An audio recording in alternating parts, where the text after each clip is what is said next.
Hello, this is Richard Gillespie. Welcome to Perspectives. This is a series of short video clips that I put together to discuss topics that are relevant to today's world. The purpose is to initiate some discussion.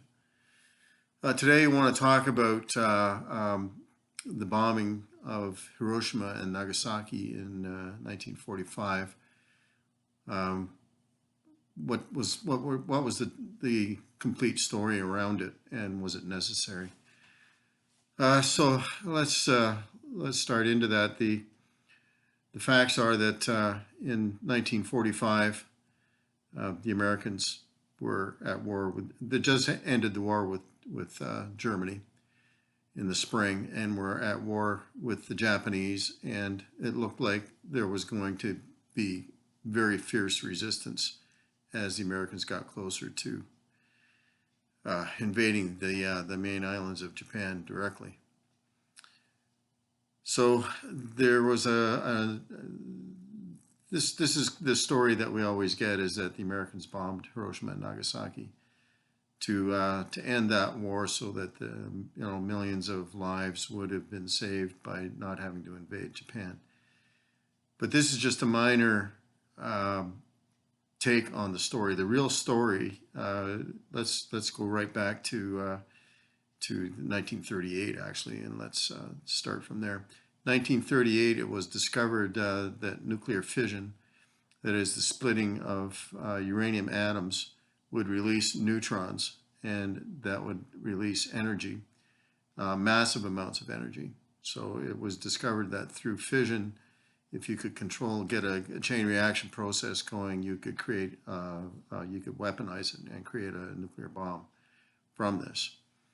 And at that time, the fissionable element in the original bomb design was uranium-235, and uranium-235 is not a very common isotope of uranium. You can't just mine it out of the ground. Uranium-235 is produced in a nuclear reactor. And the Americans undertook, at the advice of Albert Einstein, in a letter to Franklin Roosevelt, to undertake the production of a fission bomb. And this began in 1940.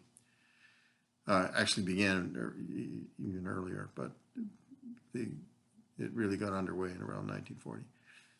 The Americans built a reactor in Oak Ridges, Tennessee, and they started to produce uranium and to refine, and they built refiners to isolate U-235 and to start producing a large enough volume that you could have a sustainable chain reaction. It was thought at the time, or the calculations showed at the time, that you needed a mass of 36 kilograms of U-235 in order to make a chain reaction possible. That was an almost impossible task to produce that much U-235. That was a multi-billion-dollar undertaking, and it would take years to produce that much U-235. And this was a major stumbling block for the production of a nuclear weapon. Now, the other part of this story is that all of this physics leading up to the discovery of a fission bomb was discovered largely by scientists who had come from Germany, and all of the physics in the first half of the 20th century was coming out of Germany primarily. And one of the leading physicists of the time was Werner Heisenberg. Heisenberg was German. He was not Jewish, and he remained in Germany and was pro-German. So the rest of the world knew that Heisenberg was in Germany, and Heisenberg had as much knowledge as anybody about how to produce a fission bomb. Therefore, there was a big race in everybody's mind that we had to get this done, because if we don't get it done, Heisenberg is going to do it, and the Germans will have the bomb before we do. And if that happens, then we're going to have a real mess. So the push was on. It was a race. What the Americans discovered in 1940, after starting their fission reactor at Oak Ridges, was that they were producing another element that had previously been unknown, and the atomic weight of 94, and that was plutonium. And it was also discovered that plutonium was a fissionable material. And not only that, it was in large quantities in the reactor. You could refine it quite easily. And the scary part was that you only needed 6 kilograms of material to create a fission bomb. And this discovery by the Americans made everybody panic, because they realized that, wait a minute, maybe we're behind the Germans. Maybe Heisenberg figured this out 2 years ago, and maybe they're already making plutonium. If they're making plutonium, then they're going to they won't have too much trouble making a bomb out of it.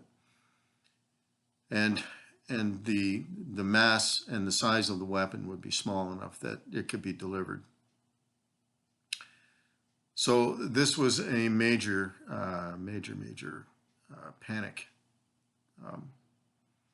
in the military community. It was really a race to see who was going to have the bomb, plutonium bomb first. And so that's where the Americans, although they did complete a uranium-235 bomb, which was the bomb they dropped on Nagasaki. Actually, it was the second bomb they dropped. The primary bomb building became a plutonium bomb. And of course, nobody knew what the other guys knew. And but everybody suspected that Heisenberg knew about plutonium. And then, therefore, they would definitely be pursuing the production of a plutonium bomb. They probably gave up on a U-235 bomb because it was just too difficult to deliver.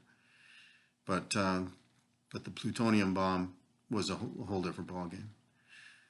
So when the end of the war came in 1945, nobody knew how far the Germans had advanced their nuclear bomb program, but it was suspected that it was well advanced, and there was every reason to suspect that certainly the Germans had discovered plutonium and were working in that direction, which made it much more feasible for them to create a bomb.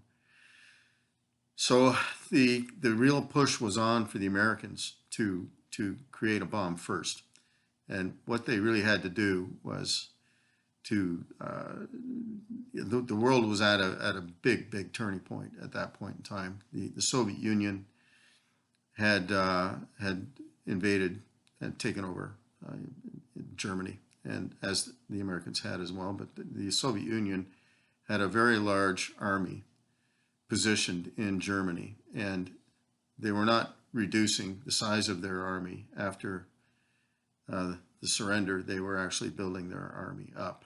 And many of the U.S. Military people realized that there was no power in Europe. There was a power vacuum. Great Britain would not be able to rule, or was not a big enough power anymore to take on the Soviet Union in Europe. France was powerless, and so you had the biggest powers in Europe were now powerless, and you had a huge power in the form of the Soviet Union in Germany, building up a large army. They could have walked across Europe in a minute. And they also realized, the Russians realized, that with the Americans at war with the Japanese, the Americans were not in any position to defend Europe against an invasion by the Soviet Union. That wasn't going to happen. They weren't powerful enough. So Stalin realized this was his golden moment. If he really wanted to do it, he could take over Europe, and the fight would be over probably in a matter of weeks. It wouldn't. There was nobody there to resist him, and except for the Americans, and the Americans weren't weren't ready for it. Patton realized this, and Patton was all in favor of invading the Soviets before they got the chance to advance. But Patton didn't know anything about the nuclear bomb. So what happened was that in July of 1945, there was a meeting going on. They were deciding how to carve up Europe and who was going to rule and how this was all going to go down. And this was the Potsdam Conference. The primary players in the Potsdam Conference were Harry Truman from the U.S., who had just become the new president, and Joseph Stalin of the USSR, and Winston Churchill. Winston Churchill was old and weak.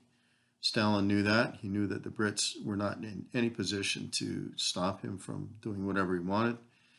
And he really needed to get an idea of how formidable a foe the Americans would be.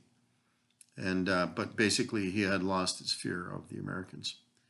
It just so happened that the Trinity test site, as this conference was going on, they detonated their first bomb at the Trinity test site in Nevada, and so Truman was able to. The first person that he told about the bomb was Joseph Stalin, and this was extremely important because nobody had any idea what the Germans had known. The German scientists were captured. Some of them were captured by the Russians. Werner Heisenberg actually was imprisoned in Germany, in Great Britain. So he was not in the hands of the Germans. But the Germans did get all whatever science the Germans had, the Soviets got. And so it was felt now that the Soviets would, if they didn't already have the bomb, they were going to be very close to having it, because it was still not known what the Americans still didn't know how much the Germans had advanced the idea of a plutonium bomb. As it turns out, the plutonium bomb, Heisenberg did not know about plutonium. He never discovered it. They didn't have a reactor. He never heard about plutonium. And in fact, when they dropped the bombs on Hiroshima and Nagasaki, he did not believe that these were nuclear bombs because he didn't believe it was possible to make a U-235 bomb because of just the size of it and how hard it would be to refine and enrich the uranium. That was basic, and deliver such a heavy bomb would really. He thought it was fake. He was wrong, but that's what he thought. So there's the situation, that we now have. The Americans are at war with the Japanese. They're going to be very soon. They're going to be at war with the Soviet Union, and they're not in any position to defend Europe against the Soviet invasion. And so they had to do two things. They had to end the war with Japan, one way or the other, and they had to show the Soviet Union that they were not to be fooled with and that they had enough power that they could stop the Soviets without any problem. And therefore, this is a situation that was facing Truman at the time. What do I do? How do I prove his first concern? I think immediate concern at the time was how do I make sure the Soviets don't get the idea that they can invade Europe? And I think this was the primary reason, certainly one of the main reasons why Truman decided to drop the bomb, because he wanted to prove to everybody, number one, we have it, and number two, we can deliver it, and we can deliver it on a weekly basis from the air, just about anywhere in the world that we want to drop it from, and there's not very much that anybody could do to stop us from doing it. This is not just a one-off U-235 bomb that takes 2 years to build. This is a plutonium bomb, and we have a stockpile of them. We can produce these regularly. And that was enough to scare Stalin into not invading Europe. And it was also enough to end the Japanese War. So it did two things. It stopped the Japanese War, and it stopped the Soviets from invading Europe. So was that justifiable? Is that a justifiable reason to drop a bomb like this, to use this kind of a weapon? And you know, it's hard to say, but you know, you can see the justification. However, I think you also have to realize that if you have this kind of power, that you also have to be responsible enough to never use it. And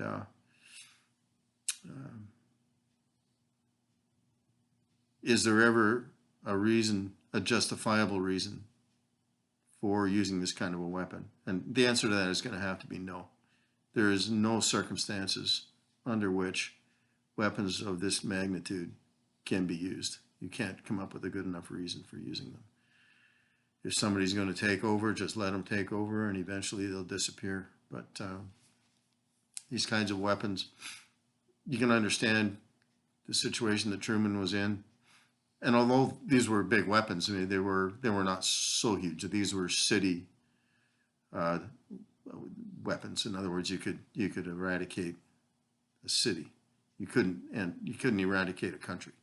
You could almost do the same thing with. In fact, they were doing the same thing in Europe, and had done with firebombing of Dresden, and with firebombing of Tokyo. They had actually killed more people in those raids and created more damage than the atomic bomb did.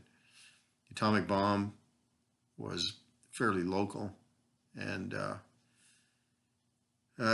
it was enough to make the Soviets think twice, and that was, I think, the biggest reason for using the bomb. So there's a lot more complexity to that, to Truman's decision than you first think about it. It wasn't just how do we end the Japanese war to save American lives so we don't have to invade Japan. There was a much bigger picture going on worldwide at the time, and the real fear, of course, was that nobody knew how far the Germans had advanced towards building a plutonium bomb. And it could very well be that the Russians were very close to having their own bomb. It wasn't known. As it turns out, they weren't that close, and the Germans did not discover plutonium, so they were off track. But nobody knew it at the time, so they were justifiably panicked. And you can say one thing that is great, that it was the Americans that came up with this and not somebody else. So that gives you a little bit more perspective on why the bombs were dropped. Was it the right thing to do? I don't know. I don't think it's ever right to use violence. So, but ultimately, these were very violent times, and we're a very violent race of people. And maybe that's the only thing we respond to, is who's got the biggest stick. But we have to overcome that if we're going to join the rest of the galaxy and become part of the intergalactic society. We have to get over all this violence and aggression that we have, and these nuclear bombs and weapons, and now we have enough nuclear capability to destroy the world, multiple times over, which is just a completely foolish thing to create all this. It's just silly. So somehow or another, we have to overcome ourselves. That's our biggest challenge. So, was Truman a demon, or was he a savior? In one way, he was a savior, but he unleashed hell on earth. Was that justifiable? That's really tough to say.